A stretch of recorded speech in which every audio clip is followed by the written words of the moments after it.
Welcome back to Meet Kevin Report number 34. Super excited to be here, February 25th. A lot to talk about today. Today we're going to be talking about not only what's going on with household savings, balance sheets, important topics here. We're going to be reacting to some things going on in politics, and we'll also be talking about what's going on with this Cantillon effect, which is pretty interesting. French effect that has a lot to do with inflation. So we'll talk a lot about that. Thank you so much, by the way, for being here and your comments in the morning. For example, here, Victor, thank you for posting this 3 minutes ago. Just wanted to say thank you, Kevin. Made my first million in large part to your inspiration with rental real estate. That's amazing. Honestly, I say it almost every day. I think the best way to make your first $1 million is in real estate, rental real estate. So many people that I say that to then respond with the usual objections, which I hear all the time, which are like, I don't have the down payment. Oh, I don't have the credit. Oh, I can't qualify. And those are usually the first objections. And then generally I respond to these objections with, well, then get educated so you can get a better job. You can start there. If you have a W-2 job, it's pretty dang easy to qualify for real estate. If you don't have the 20% down, then put 3% down and potentially get a median income homebuyer grant to get into real estate. The objections are usually extremely solvable. If your credit is bad, then pay off all your bills twice a month. Now, I understand some of those things might seem like I'm oversimplifying how difficult it is to go from having credit card debt and low income to actually making money and not having, let's say, credit card debt that's accruing and lowering your credit score. Look, I get it. Okay, I went from working at my income growth trajectory was extremely slow the first few years. Think about it. Went from Hollister at 16 making $7.24 an hour to working my butt off at Jamba Juice at $8 an hour to getting $8.05 an hour after a year of work to quitting that because I'm like, really, 5-cent raise? Okay, bye. Going to Red Robin for $9 an hour and basically getting roughly a raise to I was within about 4 months to about $9.50 an hour because I started getting a slight percentage of tips at working the line. And then my first year of real estate where I made, $35K. It's like, you could work for $25 an hour right now and make more than what I made my first year in real estate. You can make more than I made my first 2 years in real estate. So it's like really, really slow. But obviously, once you find a way to provide value to society by getting educated more, it's easier to get over that lower income hurdle and then be able to pay off your debts and then make sure you're paying your bills twice a month so your credit score isn't getting hit. Now you can qualify for real estate. Now, when you qualify for real estate, stop trying to buy your dream home, right? Buy something to start with. So, Victor, in your case, I don't know what you started with. I appreciate you bringing that anecdote over here. But, think about it. If you start with even your own home and it's a 2-bedroom, 1-bath house, it's a little fixer-upper or a condo. What a wonderful thing to be able to move into, get a loan for, 3 to 5% down, 3.5% down FHA, 0% down VA, 5% conventional, whatever, and own that property, live there, fix it up for a year, learn how to work with your hands a little bit and the value of real estate. And guess what you do the next year? You go do it again. And then when the market starts doing its thing and you slowly start paying down your principal and you're not overexposing yourself to high payments that your income can't justify, well, guess what? You slowly approach becoming a millionaire, and eventually your tenants just walk you into becoming a millionaire. And then, of course, before you know it, you'll be one of those people that has multiple real estate properties and a net worth of millions of dollars, and people will be looking back going, man, how'd that guy get rich? Why can't I be rich? It's like, well, they went through the journey. They went through the process. Look at this. Victor says, started house hacking a duplex with an FHA loan. See, this is brilliant. Absolutely brilliant. So what Victor's saying is he put 3.5% down, probably. You could put more down on FHA, but you generally don't. So put 3.5% down, but instead of putting it down on a house, bought a duplex so he could rent the second half and had at least help contribute to some of the mortgage. Now, in some areas, that can be a little bit more expensive. Some markets are very difficult to do that in with a duplex because there are very few duplexes, or the duplexes are so expensive, and it makes more sense to maybe look at single family, and maybe you house hack via renting out rooms, right? If you could get into a 2, 3, 4 unit apartment building and you could get in with 3.5% down and have tenants contribute to your mortgage payment, why would you not do that? It's phenomenal. There's so many opportunities, and I think I really believe it. This is what I say. Look, most I would say my most popular course, and it's the one that people share with their friends and say, "Hey, you got to buy this as well and join it," is the Stocks and Psych course. I think that's because most people find that most accessible, right? And it's all about building your wealth through long-term investing and being tax efficient and fundamental analysis on companies. So you're looking at companies that are getting you the highest chance of success rather than just sort of speculative momentum bets. That's Stocks and Psych, and obviously there's a lot in there in terms of, again, taxes and investing and so on and so forth. But a lot of it also makes reference to how you can utilize investing in stocks to help you get a leg up in investing in real estate, whether that's down payment hacks or income hacks or whatever things you can do to make sure you also get into real estate. And that's obviously the second most popular program that I have, the Zero to Millionaire Real Estate Investing course. And it's really because when I say zero to millionaire, I highly believe it. Not only do I believe it, I know it's possible. So it's fantastic. It's really good. Let me get that bundle coupon. Well, you get a bundle right on the website, but if you wanted to email if you needed a special bundle or some guidance, just email kevin@meetkevin.com. But yeah, anyway, seriously, anybody listening, even if you just take the inspiration of, okay, I want to get serious about buying real estate. That's good. That's a good thing. Very, very, very excited about that. So hopefully y'all can enjoy that. Atlanta is going through a rough time, down 38% of the market. So something else to remember too is when you're investing in real estate, in at least just my opinion, you want ideally to try to find the lowest risk you can. Find areas with lower poverty rates and higher median incomes. It's better, in my opinion, generally to stay away from extremely high cash flow as red flag, because sometimes those markets can be a little bit more volatile. I don't know specifically about Atlanta, but I've seen in some markets on the East Coast, some parts of, for example, I'll just say it, Atlantic City, Jersey, for example, has like a 38% poverty rate, but the cash flow is really, really good. And so you have to be it's very difficult to buy blindly there because you really have to know street by street by street, and that's okay. It just comes with a little bit more risk when you're starting out. Something to keep in mind as well. So Redfin Data Center is showing Atlanta, Georgia, going from about so going from 400 down to a low of 340-ish from 400. That puts you down 15%. Maybe some markets of yours are about down 30, huh? It's interesting. The Simpsons predicted Ohio. Train derailments happen like all the time, right? And it's like Ohio was a little crazy, but train derailments happen all the time, especially in Ohio. These have happened before, these spills. Not saying they shouldn't happen again, and not trying to discredit the Simpsons, because they are pretty incredible at predicting the craziest things. And then, as Elon always says, fate loves irony, and then the craziest things end up happening. But I got to see that. I've never seen that episode of The Simpsons, so I'm going to write that down. Thank you for that. If you're in Colorado, look up CHFA, Colorado Housing and Finance Authority. There you go. Probably help you get into low down payment. Let's see. CHFA, Colorado Housing and Finance Authority. We'll take a look and see if it's similar to what I'm saying. I do caution against investing in homes that are deemed affordable housing.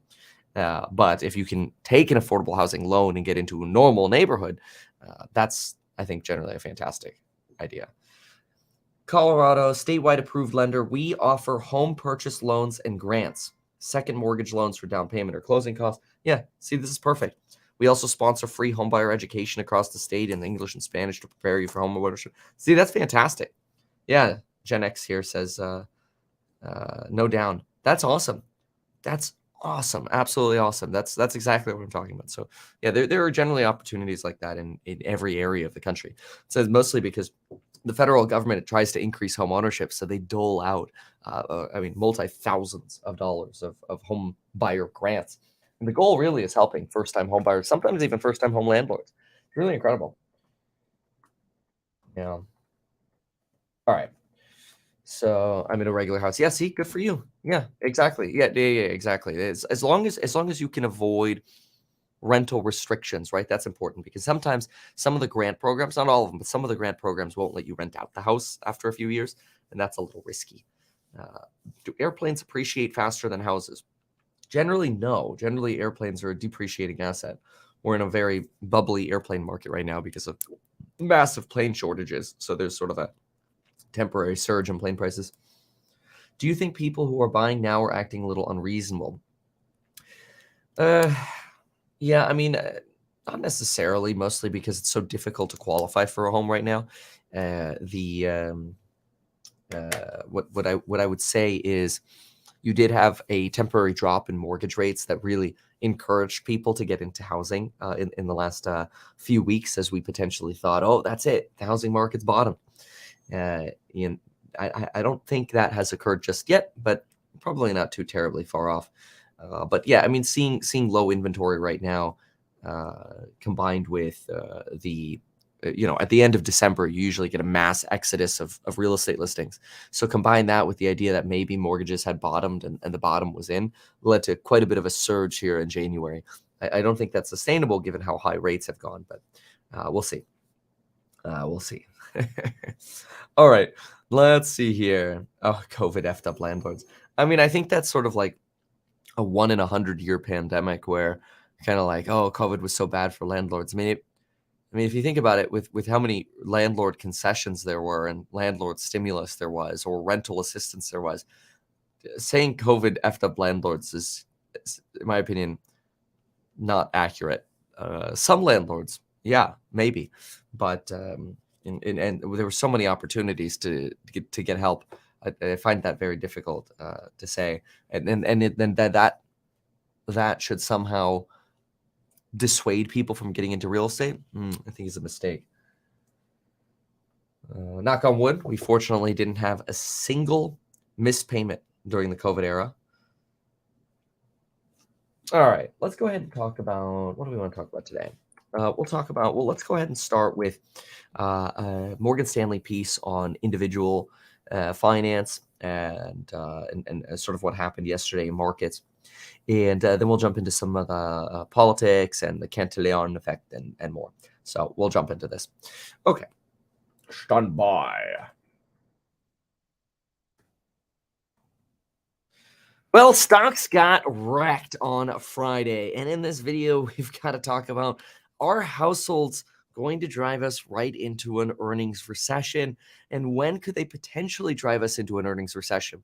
So far, with over 72% of S&P 500 companies beating estimates for their earnings, which is slightly less than what you would usually get in terms of upside surprises for earnings, but still not in an environment where we're substantially recessionary. What are we facing in terms of an earnings recession, and when could it actually come? Well, Morgan Stanley has a piece on when we might actually see a bottom in consumers' ability to continue to spend money. After all, after the reports that we've gotten for January, it certainly seems like the consumers are still doing just fine, unfortunately leading to propped up inflation, which is creating fears that, the Federal Reserve might have to do a whole lot more. And it's not just individual retail investors who are fearing that. I believe based on stock market activity, it's also institutions who are not yet convinced that inflation is absolutely on a downtrend. Once we have confirmation that inflation is without a doubt on a downtrend, I expect a lot of cash that is sitting on the sidelines at hedge funds, pension funds, institutions, and retail investor accounts to start flowing right back into the stock market. We're at some of the lowest allocations from cash to the stock market that we've seen in decades right now. And part of that is due to substantially high bond yield rates. Look, for example, at the 2-year or 6-month treasury bonds and bills, you're looking at near a 5% yield. You could throw your money into Robinhood or Wealthfront or even SoFi right now and earn anywhere between 4.5% to maybe 5.25% in yield just sitting around. Even JP Morgan is picking up the phone, calling people with balances in their bank accounts, going, hey, want to lock up your money for 6 months and we'll give you a CD, like those old things that banks give for people who lock up their money and get a yield in return. Yeah, it's crazy right now. So the question is, why would you even bother investing into stocks? The only rational explanation is that you would expect that once inflation provides confirmation that inflation is indeed trending down, all that money on the sidelines will look and say, 5% is nice, but my opportunity cost sitting out on stocks might be 10, 15, 20%. So maybe now's the opportunity to hop in, even if we're slightly off lows, and ride that wave. Of course, the last reports that we've gotten with a hot jobs report that came out the day after the Federal Reserve meeting, with a lot of folks putting on the tinfoil hat saying, sure, y'all scheduled the Fed meeting for a day after the labor report. And in fairness, usually the Fed has their Fed meeting a week prior. It's the third week of January. They usually have it. Here they had it in the last week of January, which rolled into February 1st. Thanks to the calendar of the Fed generally holding this meeting on a Tuesday and then press conference on Wednesday. And then, of course, right after that, we got a CPI report that was hotter than expected, with hotter revisions from the prior month. We got a producer price index report with hotter than expected results and hotter revisions from the prior month. We got a retail sales report that gave us a hotter than expected report with hotter than expected revisions. And then just yesterday, we got a PCE, which is the Fed's preferred inflation gauge for January, hotter than expected PCE report, and hotter with more revisions. All this while you've got multiple credit card companies suggesting, boy, it just seems like people are still spending money. So when does that spending go away? And is it possible that this inflation is just going to continue? Well, let's take a look at what Morgan Stanley suggests is going on with individual household balance sheets, and maybe when those excess savings will go away.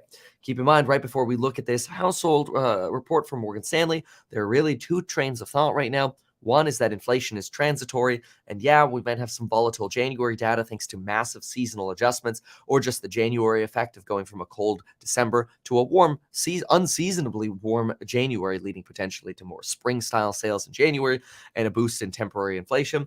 That is sort of the transitory argument. And then, of course, there's the argument that, well, the numbers we had in the last 3 months of 2022 were all outliers. Now we're facing slowing disinflation, and we're probably going right back to the races with inflation. So what says Morgan Stanley? Well, of course, Morgan Stanley says, use that Investor Day, flash a sale, link down below for the programs on building your wealth. You get lifetime access to all of the new content that's added. All the new content I added now, or add now, is done on our Blackboard, which is really phenomenal for teaching. People are really enjoying it and loving it. And then, of course, we do our daily course member live streams, which you get lifetime access to if you join. So check that all out, link down below. So what do we have here? Morgan Stanley telling us households have been using their excess savings level now, however, now undershooting trend. Okay, this is the usual thing that I talk about, where I get a little frustrated when people only look at the savings rate, because excess savings are still so positive after the pandemic. But just so you can visualize the savings rate, some of y'all were asking that we visualize the savings rate. This is where you can visualize the savings rate. You can see here we sit roughly at the beginning of 2023, and that savings rate bottomed roughly around October, September of 2022.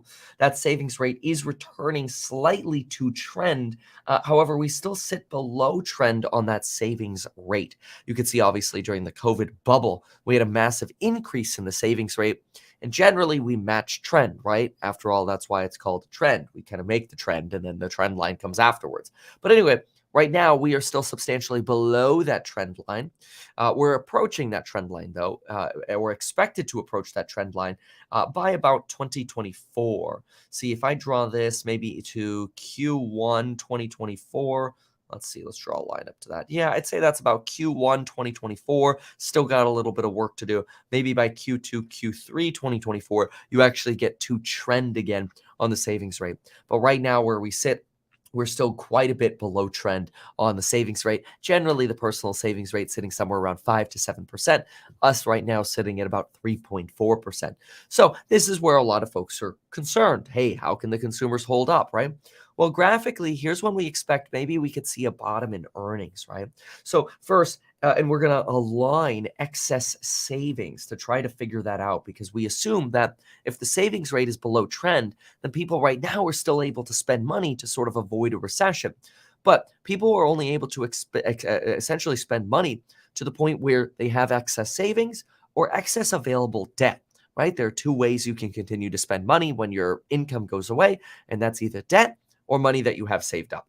And if we first start by aligning where we sit right now, I'm going to draw a red line going up roughly to where we sit right now. And when we look at cumulative excess savings, this chart here suggests we're still sitting at levels that's somewhere around $2 trillion of excess savings. The chart is provided in billions, and we're looking at thousands of billions, which are trillions. Anyway, we're still sitting at quite a bit high level of excess savings. It doesn't really matter so much how much that number is, though. I think what matters more and what is more telling is where's the inflection point? Where do we go potentially, and this is Morgan Stanley's estimate, from excess savings to a deficit of excess savings? So a negative excess savings means you have less money than you had before the pandemic, right? And so where does the chart go negative? Well, in my opinion, based on the sort of analyzing and sort of drawing a line on this chart, it looks to me like we don't go negative in excess savings until May of 2024. Now, that's pretty remarkable. That really suggests that consumers have roughly another 14 to 15 months of excess savings, which is really interesting because if you look at the inversion of the 3-month 10-year yield curve, which usually projects a recession within the next 6 to 18 months, it's worth noting that we've already been inverted for about 7 to 8 months.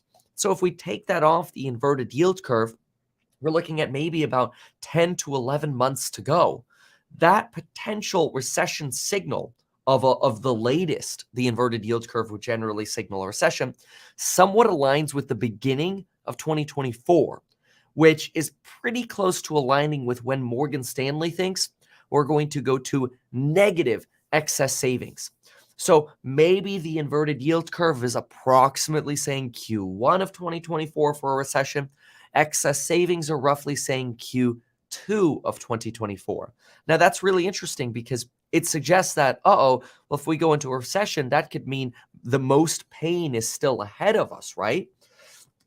Well, that's maybe something where we have to look at history a little bit and think about this. So we'll look at history and we'll make some sort of conclusions in terms of what we think in terms of stock market pricing.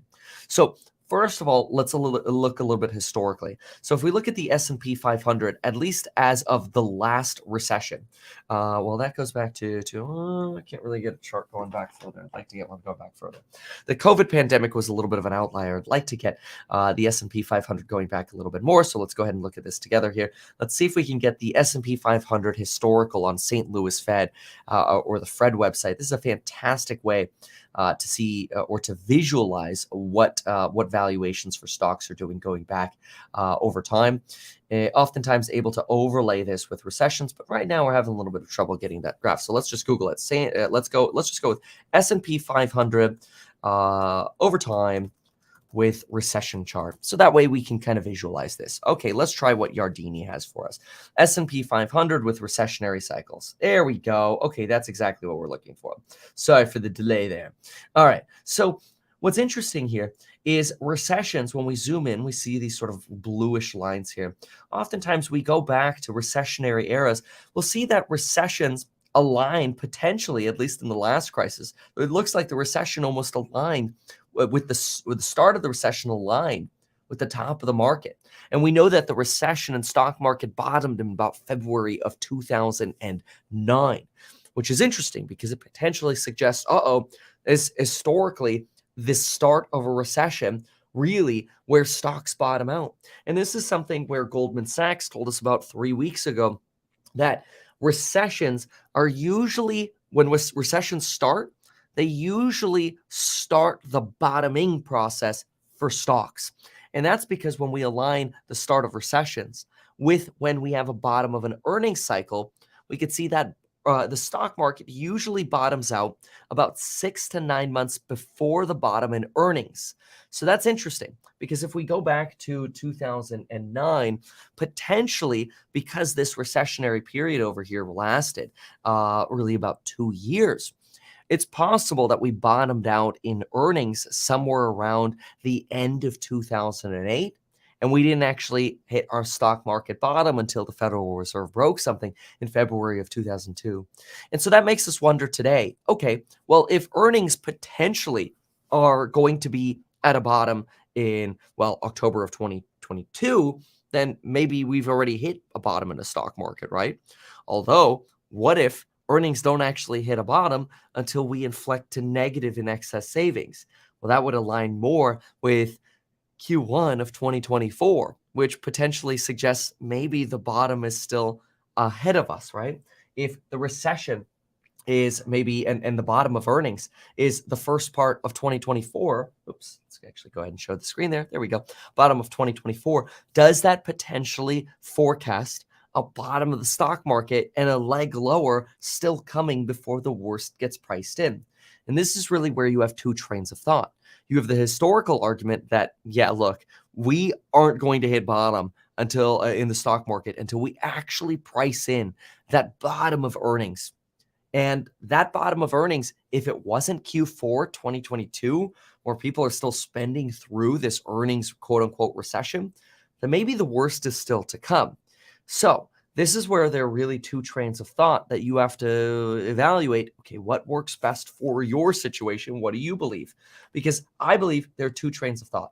Train of thought number one is if we're going to have a bottom in earnings in Q1, Q2, bottom of 2024, bottom of EPS, then you're probably looking at a bottom in the stock market of somewhere around Q3 to Q4 23. That probably aligns with another large leg lower. And it probably also aligns with sticky inflation, right? Because if we have sticky inflation, we're going to see that terminal rate from the Federal Reserve likely move from where we sit right now, which is about 5.43% when I checked this morning, to potentially a rising of 6 to maybe even 6.5%. Some even say 7% as a terminal rate. This is one scenario where when we align all this sort of historical data, which is provided by Goldman Sachs, and of course we could see this chart-wise as well, that generally the stock market bottoms about 6 to 9 months before the bottom in earnings, and the beginning of a recession can often start the bottoming process. So that means stocks eventually pull you out of a recession. So you don't generally want to invest in stocks at the sort of technical end of a recession, right? Then you can almost sort of align this here. See, let's draw this graphically because there's a lot to align. So if we go over here and we suggest that a recession might be over by Q3 24, let's say, let's call it recession over. Well, and then we have a stock market that pulls us out of a recession, and maybe that recession begins somewhere in Q4 23, where earnings basically hit rock bottom and that recession begins, then potentially that stock market bottom sits somewhere over here between Q4 and maybe Q1 2024, right? If we look at our crystal ball, maybe that's what we're looking at. 2024. That's the thesis of sticky inflation aligning with excess savings are gone. And that is provided obviously by Morgan Stanley because that's what we're looking at here. So again, if you want to see that here, when do we go to negative excess savings where consumers can no longer spend through a recession? Well, that's potentially, Q3, Q4, bottom of people's ability to spend, right? Potentially aligns with Q4, Q1, Q2, 2023 to 2024. And when does that align with the bottom of potentially earnings? Well, potentially that Q4 to Q2 as well. And then, according to Goldman Sachs, bottom of the stock market might be 6 months before that.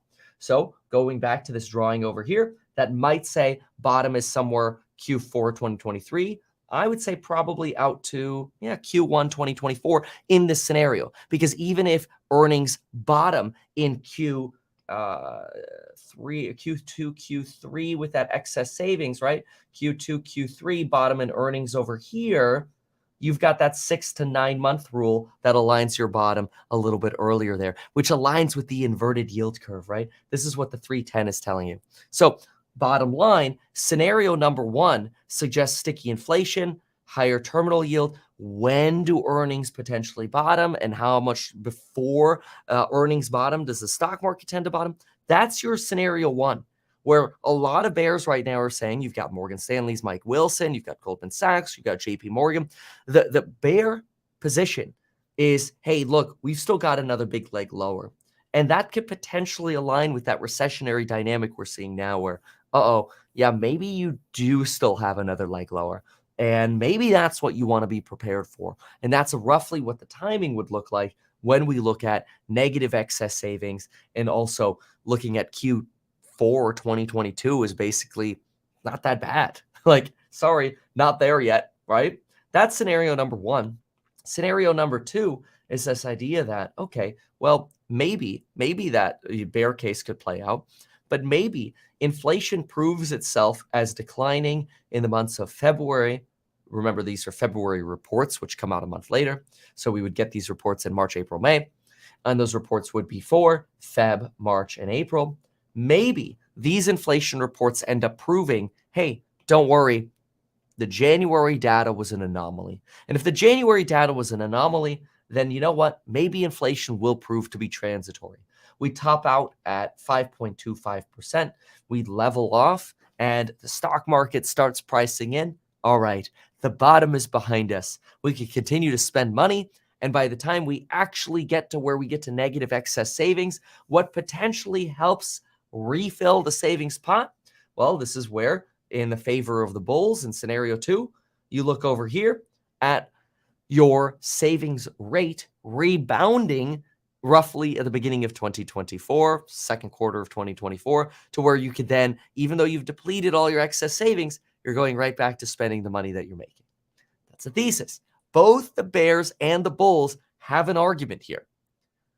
The bear argument actually calls for a substantial amount of patience, right? Think about the bear argument. The bears right now are saying, look, we're not going to hit that earnings bottom probably until Q2 2024. We got a long way to go. That means the bottom of the market might not be until Q4 2023 to Q1 2024. And that essentially also aligns with the 3-month 10-year treasury. So you get alignment with the inverted yield curve, negative excess savings, a bottom in EPS, and there's your bear case. Whereas your bull case is, no, the January data is an anomaly. January is anomaly. Can't spell that at 5 a.m. January is an anomaly, and don't worry, Feb, March, and April data will be great, and we'll be back to the moon. Okay, those are your two theses and your two scenarios. And I think ultimately, there's probably a case for making a balanced portfolio allocation here where you increase a higher level of your savings, so that way you're prepared in the event we do go through another layoff cycle, which is entirely possible. No matter what job you have, it is entirely possible to get laid off. And that's unfortunate, right? It's very difficult right now, especially on small businesses, to survive. I was just talking to a commercial property manager about which divisions in the commercial real estate space they're anecdotally seeing as most pained. And it's small mom and pop retail stores. Very difficult to get new business formation right now, taking leases. At least yesterday when I was in the Vegas market to explore real estate there, where the most pain seems to be. Medical real estate obviously doing well, but hey, you could still have pain in medical real estate if rents go down, cap rates go down, because you're seeing office buildings or other spaces that could become medical spaces drive those rents down. So a lot of various pain. It seems like lower income and smaller businesses likely to get hit hardest the most, though that doesn't mean larger companies aren't going to go through their layoff cycles. As we already know, they very well are. Wells Fargo laying off lenders, almost all of the large banks, whether it's Goldman, JP Morgan, layoffs in multiple different departments, from financial advising to trading to consulting. Consulting's getting hit, tech's getting hit. I would guess small businesses right now are potentially still jaded about having a hard time hiring. And so there's this idea that some of that employee hoarding is going on. But what if that employee hoarding ends up turning into employee paper handing in this bear case? Right? Employee paper handing could actually align with the bear case. I hate to say it because obviously I lean more bullish. That's my bias. But the more, I study the bear case, the more I realize, yeah, there's a very much valid argument. And we'll know within the next few months which scenario is more likely to play off. We can't just keep trying to explain away high inflation as an anomaly. The January reports, fair game. Massive seasonal adjustments and massive a massive potential for anomaly with higher energy costs in January compared to December. So pushes up your month over month costs, both core and non-core, thanks to the flow through of higher energy costs, but also going into a much seasonably warmer January, right? That's the way you could try to explain that away. But seriously, the paper handing of the hoarding of employees. So let's write that down. Paper handing of employee hoarding. That's not going to happen in the first quarter of 2023. First quarter of 2023, people still have hopium. People still have this belief that it's okay. Let's use our excess savings. Let's get through this recession. Let's just keep trying to expand the business and maybe take on a little bit more risk to expand the business once we bottom out. And the reality is that's not a bad strategy if we end up having great reports in Feb, March, and April. If we have great inflation reports Feb, March, and April, and you were a small business that invested heavily at the end of 2022, you're going to get massively rewarded going into a bull cycle with more employees, more efficiency, and more capability of selling your goods and services. However, if you go into the bear cycle and you spend money on yourself or your business or whatever going into higher debt, well, now all of a sudden you're going to have those higher debt payments for longer. You're not going to be able to refinance your home or your property or your rental property or business as quickly as you thought. Your credit lines for your business or your properties are more expensive. Now, all of a sudden, you potentially actually have to start paper handing your employees because even though you thought you could hold on to everyone, now all of a sudden you're like, crap, I actually can't. That's the bear case. That's the bear case. And so that's really going to be a personal decision for you in terms of what you want to hedge for. But boy, I mean, I mean, some people come to me and they say, Kevin, what do you think about my situation? I'm like 20% in margin right now because I think we've bottomed out. And I'm like, well, that's fantastic if you're scenario number 2. That's miserable if you're scenario number 1. You know, even if you're all in right now, but you're not in margin, okay, great. Yeah, scenario number 1's going to hurt, but at least it won't take you out, right? You just have to basically diamond hand. Yeah. However, if you're leveraged and you're going into a scenario number 1, it's going to suck. And that's the case for still having some cash, in my opinion. You know, whether that's 10, 15, 20%, whatever, that's roughly what I've been looking at in terms of allocations now, then at least you have a little bit of insulation going into the scenario number 1. So that I think is very, very important and hopefully brings together some of the madness that's happening. Look, there is still an argument for rapid disinflation occurring. I mean, look, for example, at what's happening with vehicle inventory and new vehicles. I mean, you're getting smashed. Morgan Stanley talks specifically about that. Let's go a little bit further here. Let's go through some more of these charts. Here we go. Look at this. Motor vehicle spending weaker than other durable goods due to a 5 million unit supply glut. Notice I wrote this here in red, but GM paused production to optimize inventory, according to Detroit News. The shutdown should be lasting 2 weeks due to light-duty truck inventory being so high that they're just pausing production completely because there's so many new vehicles right now. And we're potentially expecting tighter loan standards destroying demand for lower income vehicles, but also a glut of inventory leading to rapid disinflation. That's your Cathie Woodian argument, right? Now, we've had some signs that used car prices popped in November and December, which is a little bit of a concern. These charts right here showing you the CPI metric for used vehicles and new vehicles. So there is an argument that, hey, you know, rapid disinflation is coming. But the counter right away to that is, well, we've actually still seen household wealth hold up pretty dang well, mostly because a lot of household wealth is in real estate. And this is why I suggest when people want to start becoming a millionaire, the easiest way to do it is real estate. That's why I have a course called 0 to Millionaire Real Estate Investing, link down below. Got a flash sale going on. Anyway, you look at the decline in household net worth, and it's nominal. I mean, here's a chart on the right side that goes all the way back to the 90s. And you can see net worth as a percentage of disposable income has never been as high as it is now. If for a moment I take, for example, I'll take a white eraser here, sort of, and I'll just draw over the top of this chart to get rid of the fact that right now we're a little bit lower than the peak, right? But I just want you to compare where are we now. There we go. Okay, so now compare the chart to where we are now. We're substantially higher than anywhere we've been during the pandemic in 17 and 14 and 2006 and in the 90s. substantially higher net worth as a percentage of disposable income today. Even though that's come down in 2022, it's still so much higher, and that's helping support some of this excess spending. And well, yeah, we're starting to see an inflection point in wage growth, which is good. It's still incredibly high. We haven't seen some of these inflation levels for job stayers since before the dot-com bubble. We've never seen this high of wage inflation for job switchers.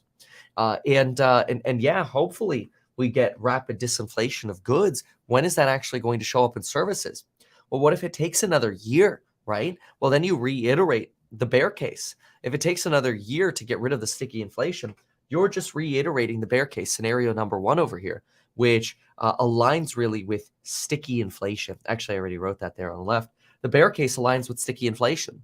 So you actually don't have, in the long term, bears and bulls who are too terribly different, right? I think that a lot of bears and bulls agree that, look, in the longer term, you don't want to bet against America, right? But that next leg down seems to be the case, or that individuals make as a bear versus the bulls. And there's data supporting arguments on both sides. Although leading indicators, in my opinion, lean heavily towards the bull case via what we're seeing in earnings calls, it's unclear if the Federal Reserve is going to align with what we're seeing as a leading indicator in earnings calls of rapid disinflation, rapid availability of workers, I should say, supply chains normalizing substantially and rapidly, and really a lack of pricing power, any lingering, or should I say, the ability to raise prices. Its pricing power is really the ability to raise or lower prices while still maintaining margins. The lack of sort of inelastic or demand elasticity, right? So back in the day, like, beginning of 2021, demand was almost, I should say, perfectly inelastic. In other words, you could raise the price as much as you wanted and people were still buying. And now you're seeing a return to demand elasticity, which is basically saying, you raise the price, I stop buying, right? My demand becomes flexible as opposed to perfectly inflexible. Anyway, so TBD, but this is the bear bull case. And which side I think will be heavily, we know it'll be heavily dictated by what happens in these February, March, April reports. The January is the bears are cheering January. And if we get a bad Feb, March, April report, the bears will probably end up being right. So fingers crossed, for a bullish Feb, March, April. We shall see. It'll be very, very interesting. Right. So that's our bear bull case. Hopefully that was detailed and insightful for y'all. So we'll call that bear bull case. See what kind of questions y'all have before we jump into some of the other topics here. I make 80K as an order selector. I don't even know what that means. Javier, what is an order selector? What do you do? Do you pick which button to press, the green button or the red button? And you select, we're going to use Alibaba or Amazon. How does all of this impact the Dixie? Well, if you have sticky inflation, you have higher yields for longer, and the dollar could make new highs. If you do experience disinflation, the Dixie will plummet because your higher yields will disappear, and people will move from investing in bonds, which even means foreigners demanding dollars to invest in bonds, investing in basically the Dixie less because you need to buy the Dixie to buy U.S. bonds. The favor will move towards foreign bonds or foreign investments, which means less demand on the Dixie, which means down Dixie. So basically, in the bear case, Dixie go up. Bull case, Dixie go down in the two scenarios we just talked about.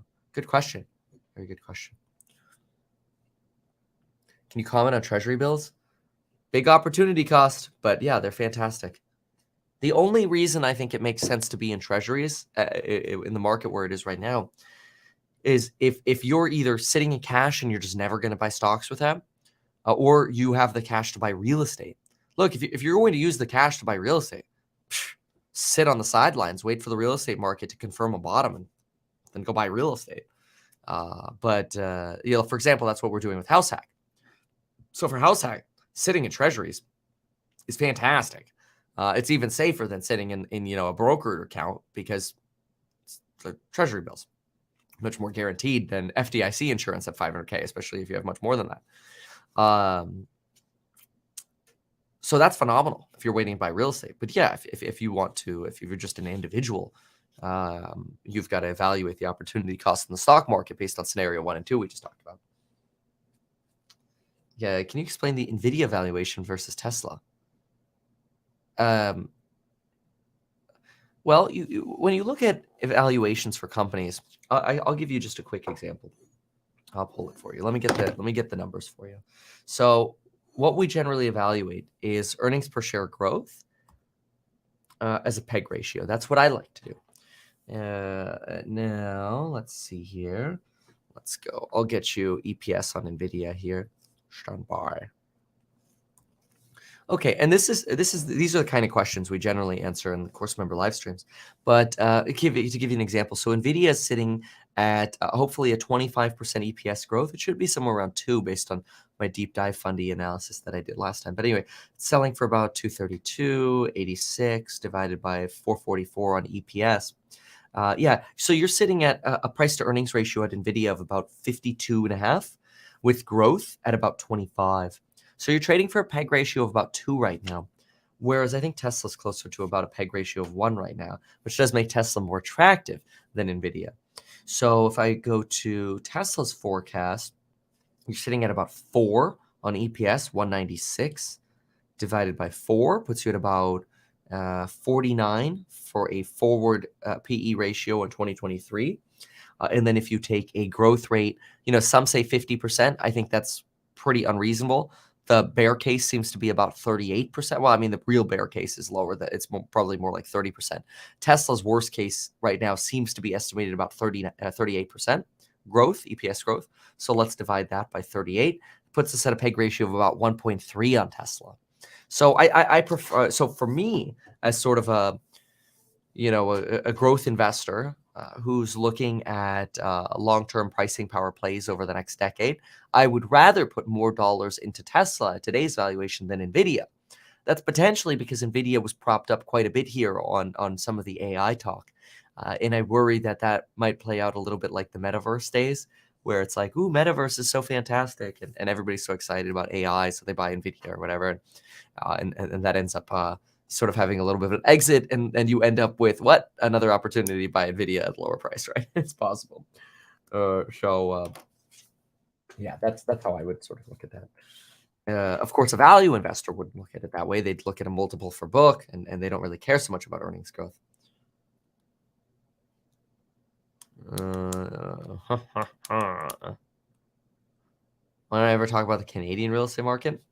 Because it's just so tiny. It's so tiny. Nobody lives in Canada. Is Canada even an economy? Just kidding. No, I love Canada. I've got family in Canada. We play with loonies and toonies all the time. It's true. I do love Canada. I would actually consider investing in Canada. The problem is now you'd have to create a Canadian corporation to do it because they basically banned foreign real estate investors. But yeah, as long as you're okay with a little bit cooler winters, you're not getting like closer to the equator kind of weather. I think there's some phenomenal opportunities in Canada because Canada is a beautiful place. You got smart people, you got strong business.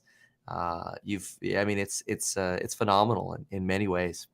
Fantastic cities with excellent suburbs that you can invest in as long-term rentals. You just basically have to become a local corporation to do that, which is fine. It's just more hoops and hurdles. What really they're trying to do is prevent foreigners, dare I say, highly or more likely to be Asian, parking cash in Canadian real estate as a safety net. You actually still today have that happening in Miami. You get people from Colombia, Venezuela, Cuba, and they park cash in Miami because and it could be vacant real estate, but they see vacant real estate as safer than their own currency. It's actually kind of your bull case, by the way, for Bitcoin as well. It's like, why go buy vacant real estate in Miami that you have to maintain when you could just get the same benefit potentially out of Bitcoin? So you have a lot of foreign desire for Bitcoin.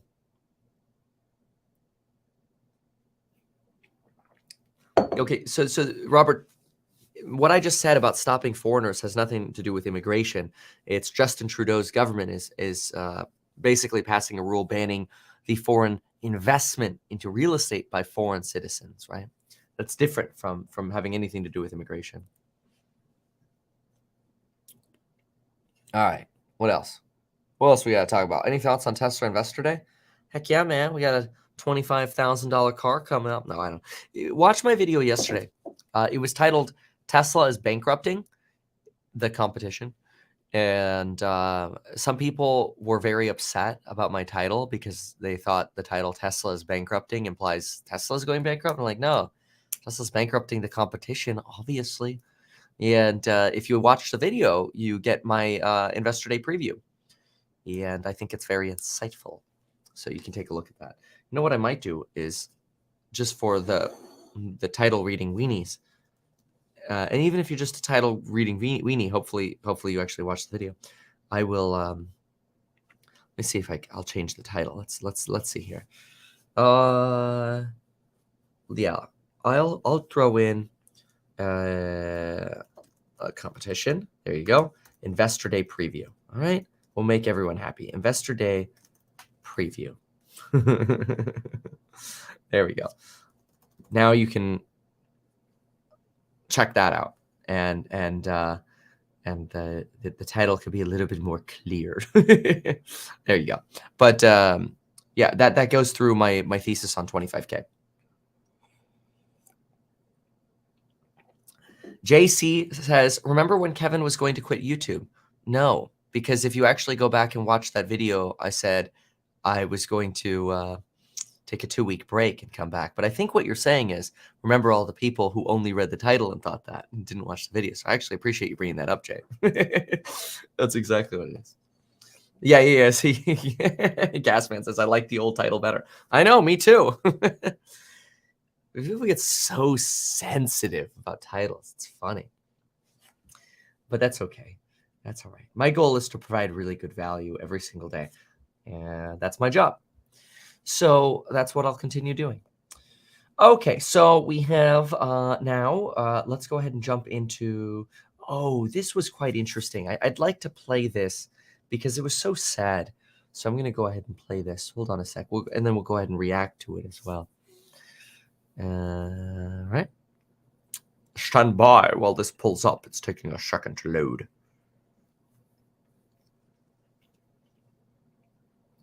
All right. This was pretty incredible. And oh, wow. It's getting a lot more views already on Twitter. Someone else posted this on Twitter. Seth Dillon. Well, I wonder if he's related to that attorney. Anyway, yeah, okay. Let's go ahead and pull this video up and we'll talk about it. Weekends are always so much more chill. All right. Let's hop in here. Stand by.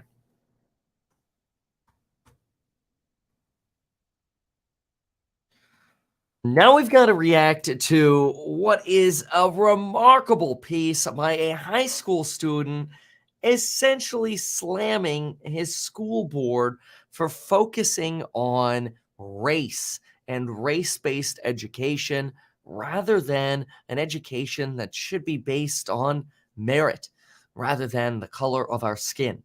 Now, I find some interesting points in this and an interesting comparison to, for example, the idea, and I want you to think about this as we go through the video, to the idea of who's allowed to run for president in the United States. Think about this for a moment. Skin color-based discrimination is bad and illegal, of course. But who could run for president is in some way similar. Now, I don't want to get a lot of angry folks. I know that's a little triggering, so I'm going to walk back a little bit on that and say, look, I'm not suggesting talking about who can run for president has anything to do with the hell that other races have gone through, including redlining in real estate and building wealth through real estate, or the lack of financial education that's provided in poor, more heavily minority-based districts. There is so much work that needs to be done in America. But it's very interesting because when you listen to this person's argument I want you to think about their argument in context of if somebody is born in another country, they don't choose where they're born, just like they don't choose their race. Yet that is still a legal way that the Constitution legally today says, oh, no, no, no, no, we can still discriminate based on where you're born. And now this particular individual's argument is very interesting, and I'd like to play it, and we'll add some commentary here. And the reason I bring up the race idea is just for example, not that I actually expect Elon Musk would ever run for president, but somebody like Elon Musk. Of course, a lot of Democrats would not like that. Republicans might like that. Seems to be mostly a rational person who likes to get things done. Can't run for president because he was born in South Africa.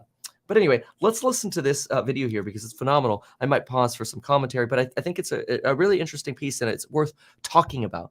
On my channel, I'm a big fan of us being able to have an open dialogue and talk about even hard things. So that's what we'll do here. Let's go ahead and jump into this. Hi, my name is Brett. Oh, darn it. I've got to change the audio source. Why does this happen to me? Stand by. Just 1 second. There we go. We just missed the Brett Taylor, and I just finished my freshman year at RHS. I've been a part of District 196 schools now for 10 years, and I'm going to give you a glimpse today of what's actually going on inside these schools. Despite the board's attempt to deny it, District 196 schools are quickly becoming a place where promoting activism is actually more important than promoting education. I'll take you back to my first day at RHS this fall. The principal came out and gave us a heartfelt speech about equality and standing together. He began to list countless races, such as Latino, Asian, expressing how much they matter and how important they are. But never once did he mention a race or identity that reflects me, or half the kids that were in the class. Now, members of the board, I know you haven't been to school in a while, and I know none of you, or most of you, don't have any kids left in the school district.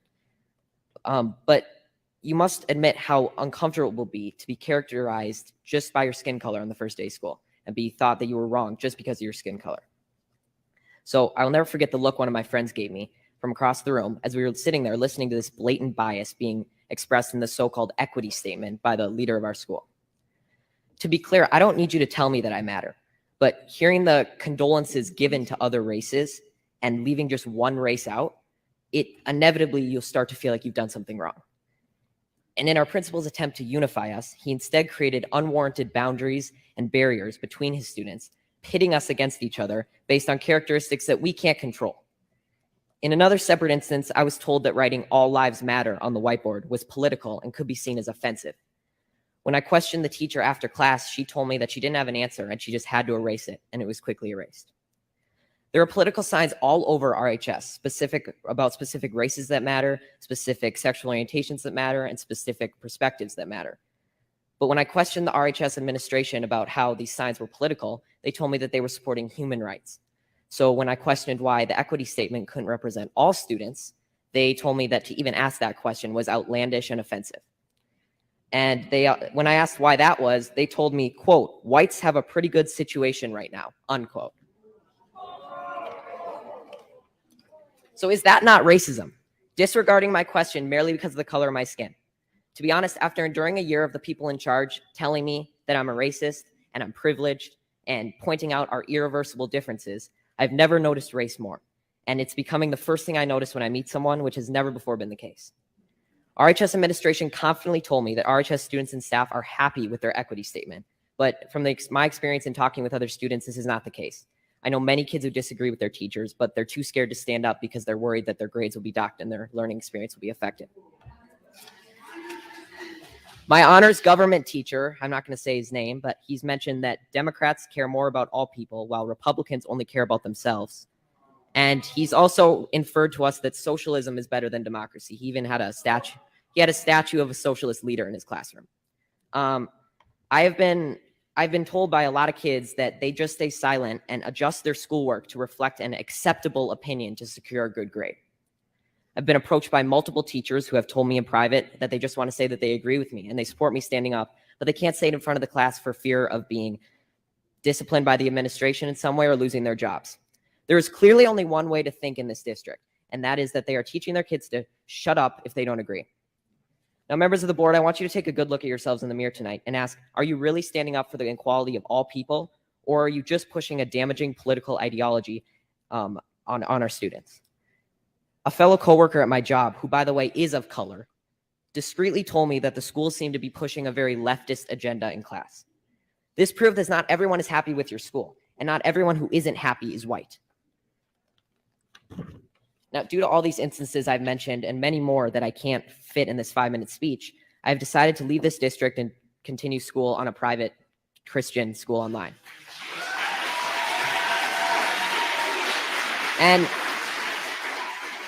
And there will be sacrifices, and I will not get to walk in the graduation ceremony or attend milestones at RHS, but I will be able to learn in an environment that is not intent on punishing me daily for my skin color and political views. Now, regardless of how you take my speech, whether you just shrug it off as malarkey or Fox News talking points, I encourage you to think about it, because someday I'm going to be a leader. I may be the president, a governor, or just a professional golfer, but I will never stop believing that everybody has value, no matter their skin color or personal beliefs. And it's a shame that you're not going to be able to say that I was an alumni of RHS in District 196. Thank you. Boy, I'd hate to be on that board.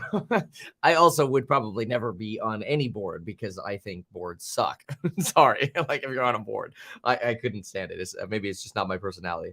But anyway, yeah, look, I mean, these are important things to think about, right? You can't pick your skin color. You can't change that, right? You can't empathize with somebody of a different skin color. You could try to sympathize, but that's the best you can do.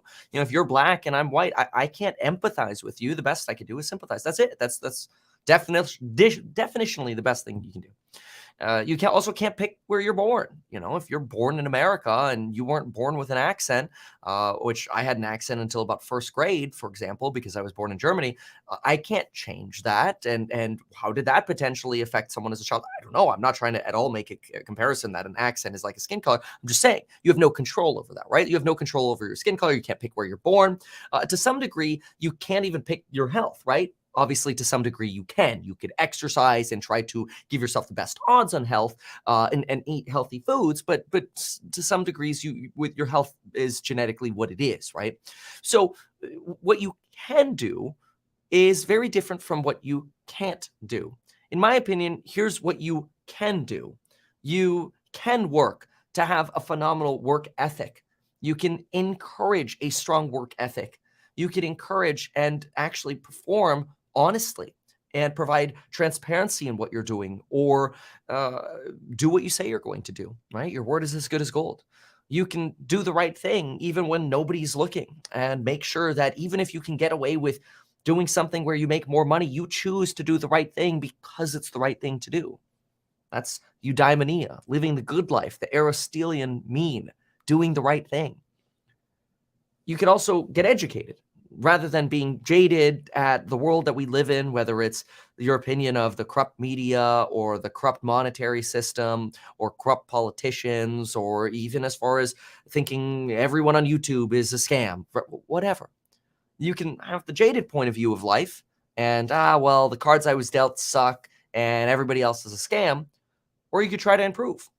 See, one of the biggest differences, unfortunately, between success and crime and poverty is education.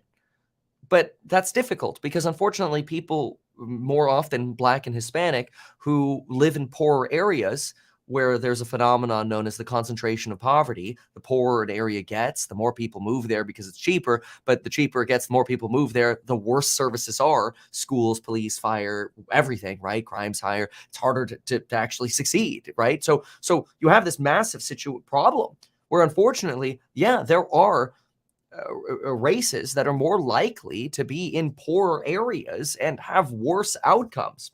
That's very true. And it's sad. It shouldn't be that way. And that's where we need a government that can actually focus on providing financial education and more education, not less education.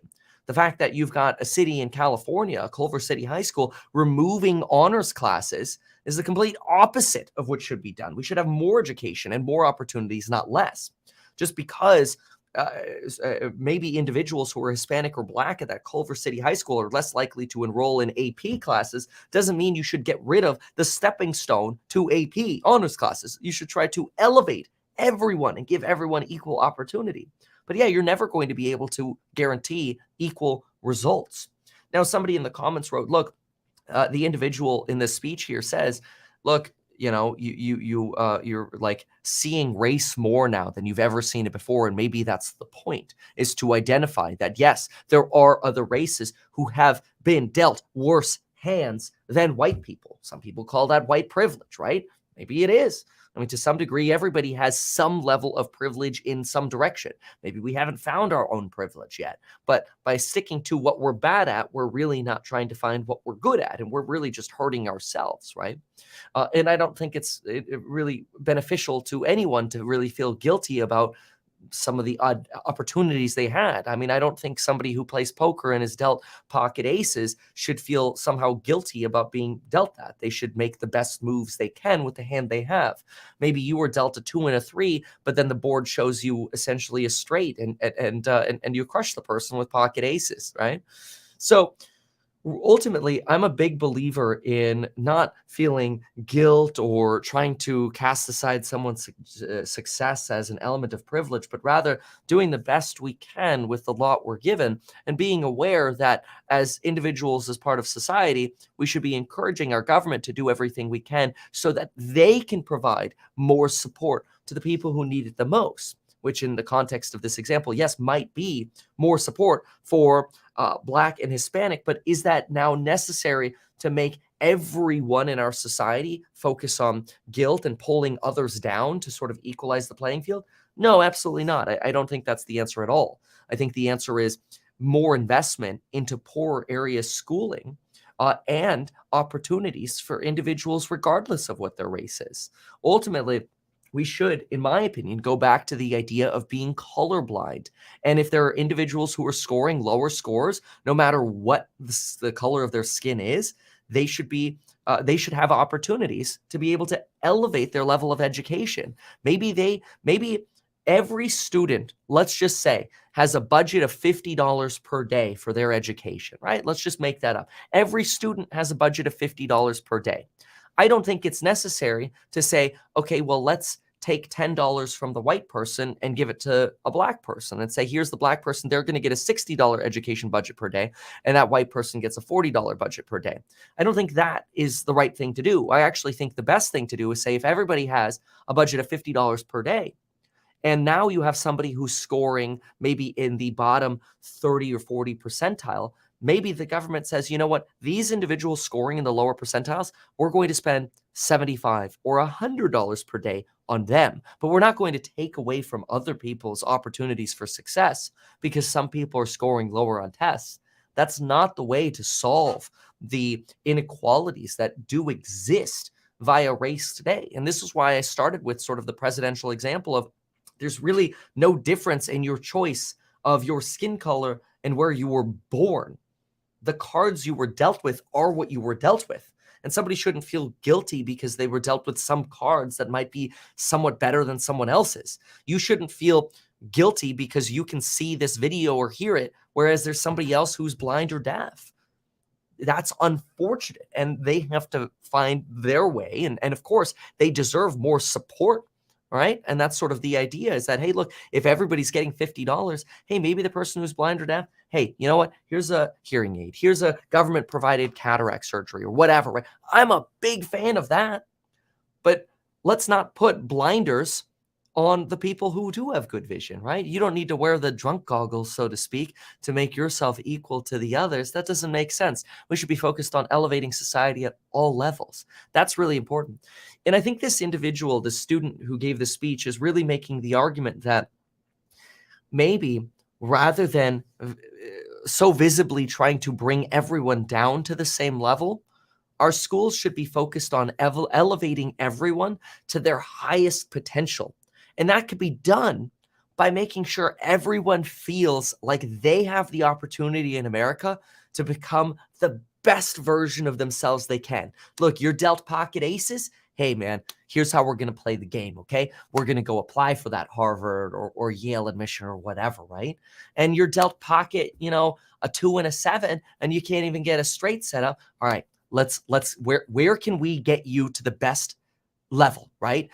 All right, let's focus on maybe we can get into that community college. Then we're going to get straight A's there. Here's how we're going to help you get straight A's there. This is what I did, by the way. I went to community college and got straight A's for 2 years. What did I do then? I transferred to UCLA with a scholarship that helped me pay for my expenses. After UCLA, I could have got into the workforce for a couple of years and taken I could have gone to potentially Harvard Law or Harvard Business, right, and apply at that level with the cards that I had or the situation that I was in, right? And so at whatever level somebody is at, hey, look, some people are going to be ahead of others, but they should have the opportunity to achieve their greatest potential at that time. I don't think it's necessary to say, okay, well, you're not there yet because of an health ailment or because of your elementary school education that set up poor foundation blocks. Let's try to create an equal result for everyone. Let's bring the person who wants to apply to Harvard down to the community college level, and the person at the community college level, maybe up to a 4-year or vice versa. Everybody's going to UCLA, for example. You're not going to the community college, you're going to UCLA right away. You're not going to Harvard, you're going to UCLA too. Like that's not how it should work. That's my belief. I think everybody with the cards they're dealt should be given the best opportunities that they have in front of them, and then they should be able to choose how do they want to live in the world. You could take the jaded approach and say I can never get ahead, or you can take the approach of honesty, integrity, more education, and work ethic. Like I said, I think in some ways, tried to sympathize with these situations. Growing up in a family that basically went bankrupt and was living paycheck to paycheck as German immigrants, with an accent in school and not being able to, basically being in remedial English classes through like 3rd or 4th grade, and then deciding, okay, well, I could look at my lot and say, oh, we're poor and I have an accent and I can't read as well as others. And I'm having to get tutoring just to stay, to try to get ahead, but my parents can't really afford that. So we're getting tutors that can't really, right? Like that, taking that and then working myself up to where I am now, that's in my opinion, a choice. Of course, there's a lot of luck involved in that as well. I mean, if you're in the right place at the right time, that's freaking awesome. It was a lot easier to start a YouTube channel in 2008 when I did, or in 2017 when I got really serious about it, than it is today, right? So some of that is luck. So by no means am I trying to say there's no luck in our world, but I'm a big fan of believing that everyone has the opportunity to improve their situation, regardless of what cards they were dealt. And I don't think it's necessary to bring down others who have a better hand than to sort of equalize the result with those who have a worse hand. That's my take. So hopefully you have some similar thoughts, but if you don't, I'd love to hear your commentary as to where we might differ. And even if we differ, don't worry, I still think we can have a beer together, because we all know I won't say no to that. All right, let's go on to the next.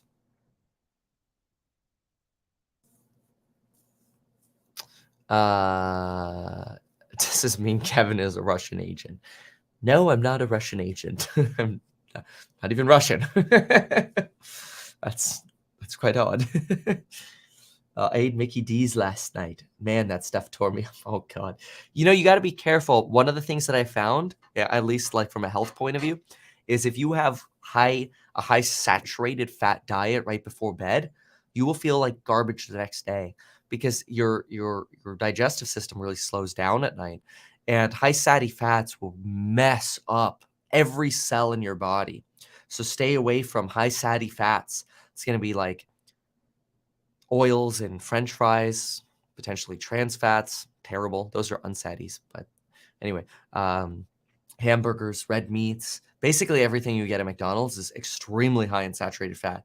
Perfect way to spike your cholesterol and destroy the ability for your cells to operate appropriately the next morning, especially if you eat it late. So if you're ever going to go to Mickey D's, personally, I recommend no later than lunch. And I've done it before. I've done it look, I've gone to In-N-Out and done the animal styles, at like 11 or midnight. It's so delicious, but it's a terrible idea for the next day. It's almost like getting blackout drunk and then trying to function the next day because you made that decision at night. That's my take. The poor can't afford to eat healthy. I don't necessarily agree with that. I don't think it's terribly expensive to I think there's a lack of education there, right? I don't think it's terribly expensive to buy, loaves of bread and vegetables, and to some degree like a large watermelon. Yeah, it means you're gonna have to cut the watermelon. Like, don't go buy the pre-cut stuff. It means you're gonna have to make the sandwiches. It means you're going to have to, make the cereal and stuff. It's a lot. The problem is, when we're poorer, we work a lot. And it's like, well, I don't want to cook. I don't want to go through that effort. And don't get me wrong, like fruits are more expensive. So yeah, I mean, this is why we have food supportive programs like EBT, right? Or charities I mean, there are food banks all over the place that provide very healthy foods, whether that's breads or fruits or whatever, or vegetables. Vegetables are not that expensive. I mean, people are like, oh, it's hard to eat healthy. I'm like, are you kidding me? You could buy like a $2 can of beans or peas and carrots, which are delicious, by the way. I love these. In fact, I'm gonna tell Lauren right now we got to buy some more of them and restock. Can we get more green peas and carrots? I love that stuff. Super cheap, and I guarantee you eat a can of peas and carrots, you're having way more. You're at the 99th percentile of nutritional intake that day. Nobody's eating their veggies, man, and they're surprisingly cheap, and phenomenally healthy. Like, I'm the kind of guy who go to a restaurant and be like, yeah, I'll take the steamed broccoli and the Brussels sprouts and stuff. And now I know that's kind of like, oh, well, you have the money to get them from a restaurant. I know, because I'm lazy. I don't want to cook my food. Okay, like I used to when I had no money. I made my own food. Now I don't. Okay, but yeah, nobody seems to like veggies. But yeah, they're surprisingly cheap when you cook them yourself. You could have a lot of healthy food for very inexpensive prices. What's the best vitamin to substitute for veggies? Oh, don't even get me. No. Oh, no. Now, okay. Look, I got more like financial stuff to cover, but now you just straight up pissed me off. So I've got to deal with it now. There's no vitamin that is going to replace your nutritional intake from fruits or vegetables. This is the stupidest American belief that we could have. And I hate to say it because I'm offending a lot of the nutritional industry right now and a lot of the people who make lots of money off sponsorships from basically vitamins. Okay? It's garbaggio. Here's why it's garbaggio. I'll give you a very quick example. Okay? Want to know the garbaggio?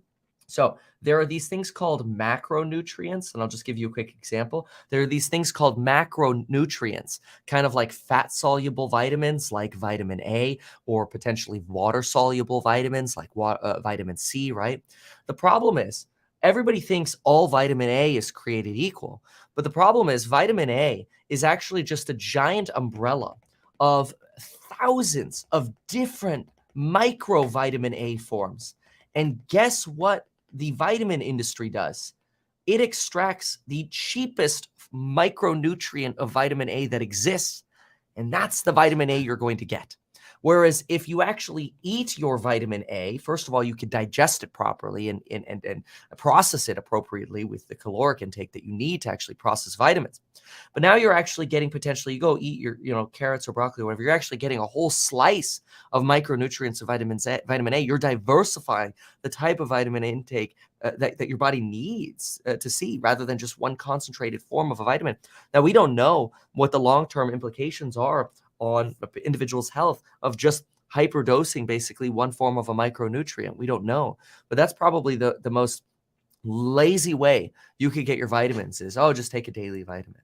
It's bullshit. You're just getting one form of a micronutrient. Now, don't get me wrong. It's better than if you're not going to eat veggies and you're not going to get your nutritional intake. It's better than nothing. It takes you to like a par level at least, right?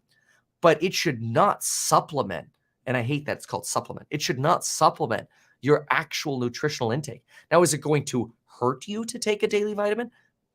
Probably not. You probably just pee 90% of it out. Some of the vitamins are fat soluble. You have to be careful about overdosing those, but those are a little harder, right? The vitamin A, D, E, K, those are your fat soluble vitamins. You have to be careful on those. But are you really going to overdose on like vitamin C, or your B vitamins? Probably not. Those are water soluble vitamins. Probably not a big deal. But or if you're a vegetarian, it's going to be a little harder for you to get your B12, right? But yeah, no, sorry, triggered, angry, no. uh, Vitamin rant. Sorry. That's not what you get yet. But that's what you get on the weekend. Okay. You're gonna get Kevin who's gonna rant on different topics. That's called the Saturday Meet Kevin Report. You never know what you're gonna get. never know what you're gonna get. Sorry, look, I don't care what it is. I am a big fan of researching a lot of stuff, and it makes me so excited about the world and like life because like there's so much to learn. It's so exciting.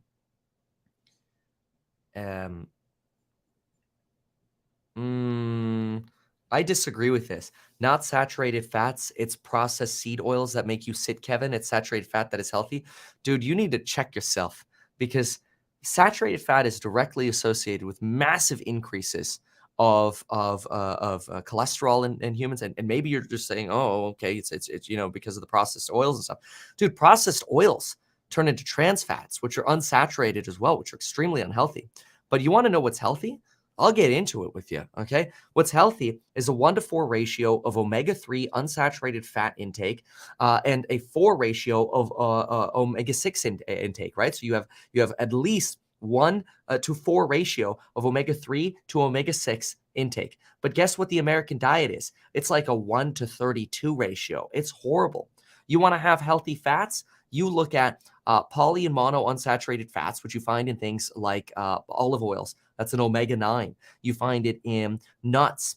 People look at nuts and they're like, oh, nuts are fatty. You look at dry roasted nuts. Yeah, they're extremely fatty. Healthiest food you could have in life. Healthiest food. You want to lose weight? Nuts. It's an amazing tool because fats make you feel full, but these are unsaturated and healthy forms of fat that actually make you a healthier, more functioning person. You feel full longer because they're a healthy unsaturated fat, not to be confused with a trans fat or a saturated fat, although nuts do have some small trace amounts of saturated fats as well. And you could actually lose weight productively. People don't like to hear that, but it's just my take. Anyway. There's your Meet Kevin nutrition rant. Okay, I'm done with nutrition now. I got another thing to. We got to talk more about like some other topics. All right. So let's see here. So the next thing we're going to talk about is. Okay, so we talked about stock. Oh, this was fascinating. This was more entertaining as well, rather than just strictly finance. But I do really quickly, just for the sake of it, want to jump over and looking at some of our latest data really quick. I just want to see how break-evens and such ended yesterday. So let's look at some finance stuff really quick. So let's look at the 5-year break-even. And I quickly want to see how the week ended yesterday. Because yesterday I was flying and we landed in like hellish weather. It was crazy. Boy, yesterday was like my second most nail-biting landing ever. One was crosswinds going into St. George, Utah, which I've had on commercial flights as well, like crazy crosswinds. It's scary. But this was heavy wind and rain and crosswinds, but it wasn't as bad as St. George. Coming into LA yesterday during the flash floods. Yeah, that was fun. If you like roller coasters, that was fun. But I try not to fly where the weather is bad. But when my home has bad weather, I'm screwed. Right. Anyway, all right, let's look at 5-year break-evens and financial conditions.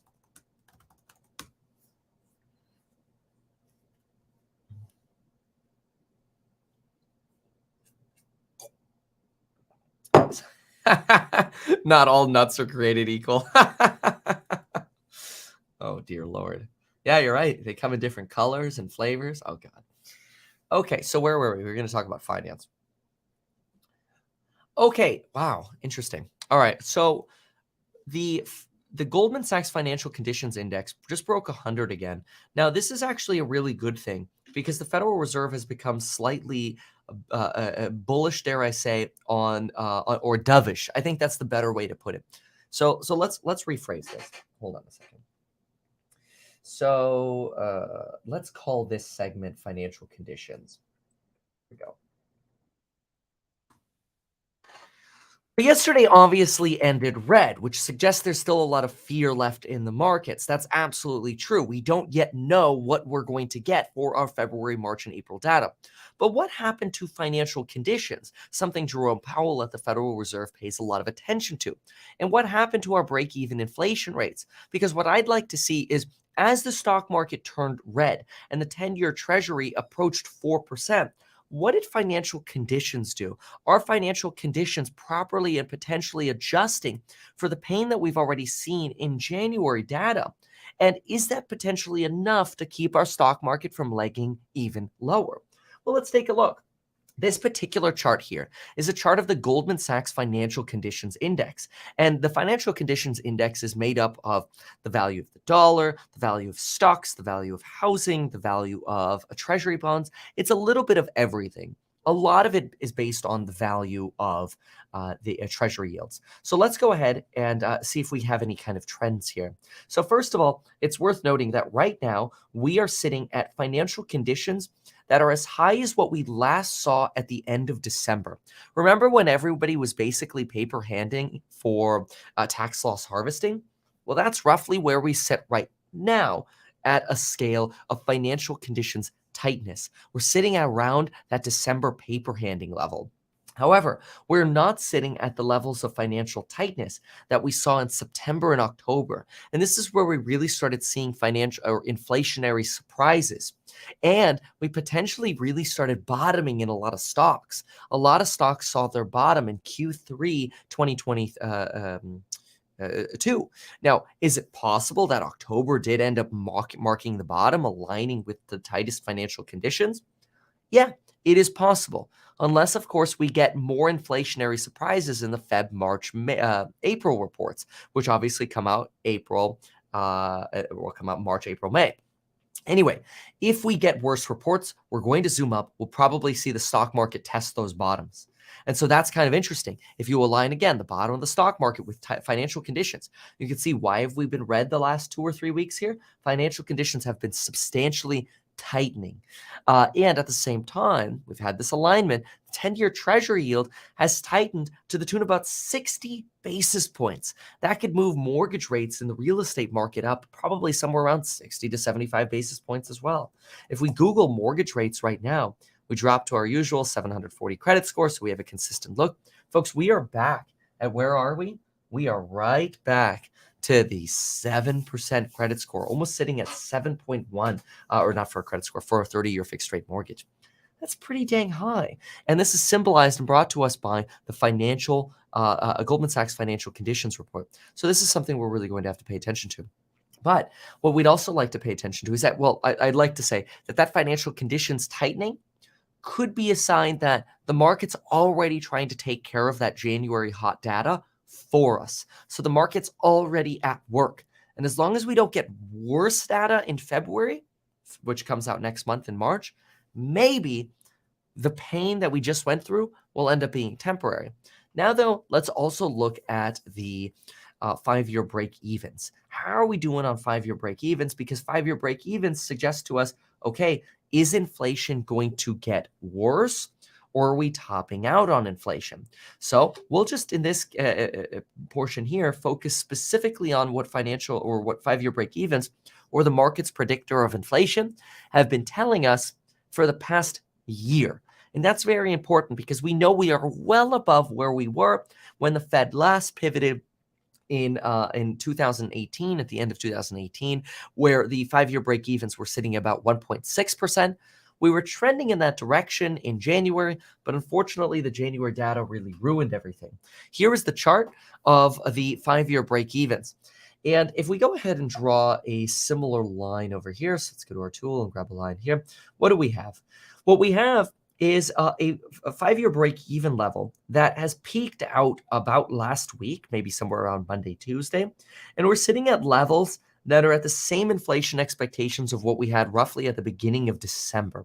So really, we're relatively stable there. If we wanted to draw a larger downtrend, we can, although that downtrend is not as perfect as what we've previously had, where it started to look like we were almost breaking the downtrend that we had. We had a nice downtrend here, and unfortunately that somewhat broke here. So the downtrend just isn't as quick as what we had been hoping.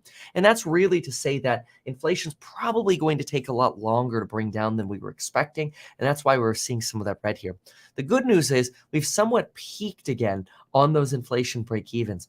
And that's fantastic. So maybe this is a sign that we're not going to get back to that 4.3 Treasury yield. We're not going to get back to that level of inflation that we saw previously.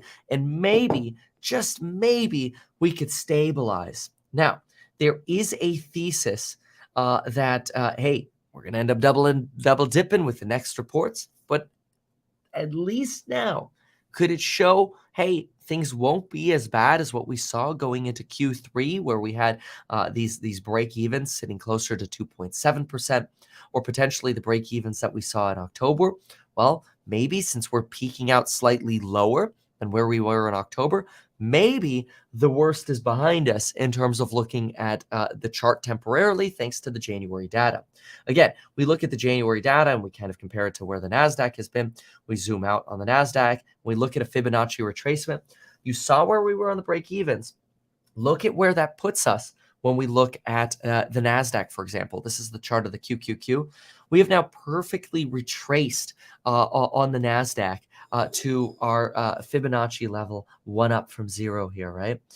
Now, this is very, very interesting because it's almost like we perfectly got rejected at our second level on the Fibonacci. And now here we are falling right back to our support, which is the second level. Now, in terms of a percentage for retracement, it's worth knowing that we got rejected at the 38.2% retracement. What that means is when we say that the high of December of 2020 or November in this case of 2021 is the peak, and the bottom is potentially November or October of 2022, then we retraced 38%. We got rejected and we fell to the next level, which is at about 23.6%.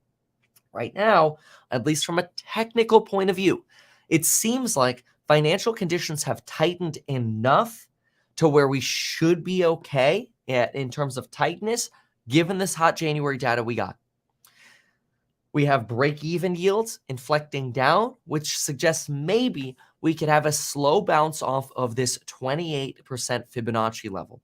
In my opinion, a reasonable trajectory on a technical basis going forward here could be a slow continuation of the trend that we've had. Slow though, very slow. So for example, if we look for a trend here, I think probably one of the best places to draw that might be here. Let's see what this looks like. Let's kill that. Let's draw a new line over here. Let's see if we can get a trend over here. If we suggest, hey, when could we potentially get to the 50% retracement line on a little bit more of a patient trend, it might take us until about June. And in my opinion, this trend line is a reasonable trend line to pay attention to. And it really shows us a ceiling for those higher highs coming off of the bottom. And that suggests maybe still bouncing around, not yet breaking that 38.2% line until look at where that break lines up from a chartist point of view. That break to a leg higher breaks right here, March 21st. Now, why is that so interesting from a technical point of view? FOMC meeting, folks. The Fed's FOMC meeting is on March 22nd. This means from a technical point of view, for the next 3 to 4 weeks, maybe we'll trade sideways leading into that FOMC meeting where we'll get CPI and jobs data, but the market will mostly care about how is the Fed reacting and responding to that. And if the Fed continues on sort of this dovish path, even though we lost Lael Brainard from the Fed, she's gone over to be the director of the National Economic Council. She took Larry Kudlow's job. Well, his previous job, somebody else is there now, Mr. V-shaped recovery. Anyway, that's the NEC. So Lael Brainard left. She was one of the biggest doves at the Fed, and now she's gone. You've got a pretty hawkish Fed actually right now. But you're even seeing some of the hawks like Mestre say, look, once we get to 5%, we're good. Like I mean, maybe we have some more small hikes to do, but the leading data we're seeing from businesses and companies we're talking to, which by the way reiterates what I'm seeing in earnings calls and reports at companies, is that the tightening is happening. You're seeing it, especially with some lag, especially with the quantitative tightening still ahead of us. But anyway, potentially from a technical point of view, we could bounce off of the 23.6 NASDAQ Fibonacci level here, which is basically where we closed. That level, to tell you exactly, is 289.64. We closed about 2 points above that at about 291. So, but we did touch that intraday. We almost perfectly touched the Fibonacci intraday. In fact, if we look at the low, it was about 40 cents off. Pretty close. Anyway, is it possible that then we have this sort of volatility, maybe a slow trend up with volatility going into March 22nd, and then a breakout around March 22nd, which is what at least for me, my technical point of view is pointing out? Yeah. And then the next resistance level is really going to be that 50 Fibonacci, in which case this trend, if it holds, could potentially say it's going to be June before we actually break that 50 Fibonacci level, right? So it's interesting. We'll see. But from a technical point of view, I think the retracement that we just had over the last 3 weeks is not a confirmation that we're back to a longer-term bear trend, mostly because if you look at the longer-term bear trend, we've already broken that, right? Look at that. We're literally sitting on the 200-day moving average as support, and we're not anywhere near that longer-term bear trend, which would suggest longer-term or second leg lower, right? So from a technical point of view, which by the way, I talk about technical analysis a lot as well in the Stocks and Psychology of Money course, linked down below, along with all of my other courses you can bundle up. Biggest and most popular are Stocks and Psychology of Money, Zero to Millionaire Real Estate Investing, followed by the Elite Hustlers course, which we have an Elite Hustlers live stream coming up after this video. Those are linked down below with a flash sale going on now. You could learn about everything that I know and my perspectives over there. But from a technical point of view, I'm not very bearish right now. If anything, this is a moment right here. I'm actually tempted on Monday to potentially pull the trigger on some option trades. We were talking about those a lot in the live stream yesterday. So if you're in the course member stream, you'll see exactly which particular stocks are really prime for this option trade based on volatility analysis. And now based on a technical analysis on the NASDAQ, we can look at some components of the NASDAQ and maybe pull off some good yield farming, so to speak, on Monday. But anyway, those are my thoughts. Thank you so very much for watching this video. I've got to run. Appreciate y'all. Thank you so much for being here. And we'll see y'all in the next Meet Kevin Report. Good luck, everyone.